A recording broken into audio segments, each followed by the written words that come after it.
過千尺嘅單位，仲可以望到維港煙花海景，唔知可唔可以令到你心動嚟睇下呢？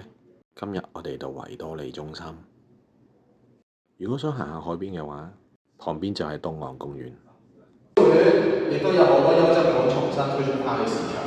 我哋今日嚟到天后參觀維多利中心一個過千尺嘅單位，而呢度望翻出去可以望到一個真正嘅煙花海景。今日參觀呢個單位係由原則3房變咗做2房。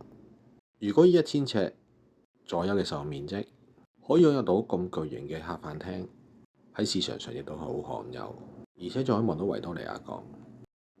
而廚房嘅部分亦都極具空間感，喺保養上亦都相對新淨。而浴室係有活動窗，可以增加翻空氣嘅流通，再加上浴缸嘅設計。而第一間房係經過改動，將2間房打通。而我企緊呢個位置，可以考慮下做翻個衣帽間。最後就嚟到主人套房嘅部分，安放咗大型衣櫃之後，仲有唔少活動空間。如果想享受一個舒適嘅生活空間，今日參觀嘅單位亦都係一個唔錯嘅選擇。現時叫價係2580萬。係咪諗住揾2房嘅單位呢？仲想居住嘅地方，除咗實用之外，仲可以有一個唔錯嘅景觀。今日嚟到天后，鄰近東岸公園嘅維多利中心。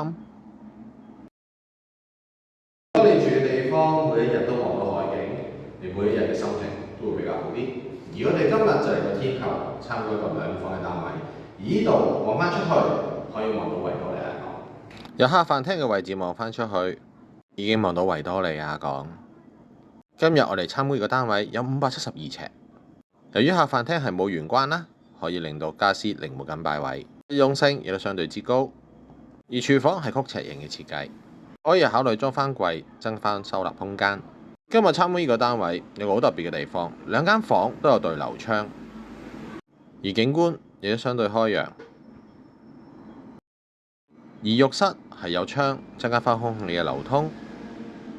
而維多利中心附近亦都有街市同超市，就算行喺地鐵站都只係需要幾分鐘嘅步程。影片就分享到嚟呢度啦。如果你都想親身嚟睇下呢個單位嘅話，可以聯絡翻我呢。